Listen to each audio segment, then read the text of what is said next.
এক মিনিটের মধ্যে এমন একটা আমল রয়েছে যার দ্বারাই আপনি জান্নাতে পৌঁছে যেতে পারবেন, এবং এমনইভাবে আপনি পৌঁছে যাবেন যে আপনার মৃত্যু হচ্ছে না বলে আপনি জান্নাতে প্রবেশ করতে পারছেন না। সুবহানাল্লাহ।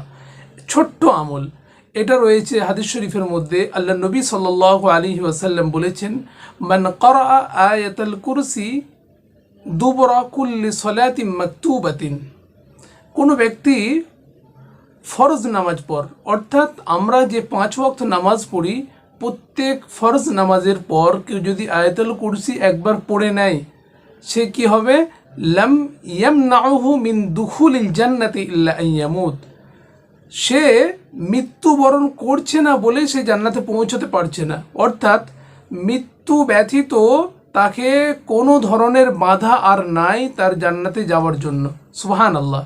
এই হাদিসের ব্যাখ্যাকারীরা ব্যাখ্যা করেছেন যে এক প্রকার সে মানুষটা জান্নাতে চলেই গেছে, শুধুমাত্র মৃত্যুবরণ করছে না বলে সে এখনও জান্নাতে পৌঁছাতে পারছে না। সুবহানাল্লাহ। আপনারা বুঝতেই পারছেন, আমরা যদি প্রত্যেক ফরজ নামাজের পর আমরা যদি জামাতের সঙ্গে নামাজ পড়ি, তাহলে ইমাম সাহেব সালাম ফিরিয়ে দিলে আমরা সেই আয়াতুল কুরসিটা পড়তে পারি। তাহলে কি হবে? আমরা এমন আমল করছি যে আমাদের মৃত্যুটা হচ্ছে না বলে আমরা জান্নাতে যেতে পারছি না, অর্থাৎ মৃত্যুটাই আমাদের সামনে বাধা, আর কোনো স্টেপ বাকি নেই আমাদের জান্নাতে যাওয়ার জন্য। সুবহানাল্লাহ। ভাবতে পারছেন? মাত্র একটা মিনিটের আমল।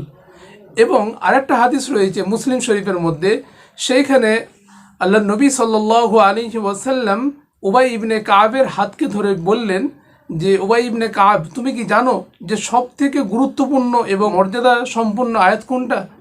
তিনি বললেন আয়াতুল কুরসি। আল্লাহ নবী সাল্লাল্লাহু আলাইহি সাল্লাম তার বক্ষে হাত বুলিয়ে দিলেন এবং তিনাকে বললেন, তুমি যে এটা জানো তার জন্য তোমাকে অসংখ্য ধন্যবাদ। তো ইনশাল্লাহ আমরা সকলেই আমলটা করার চেষ্টা করব। ভালো থাকবেন। পরবর্তী আপডেট ইনশাল্লাহ আবার দেখা হচ্ছে।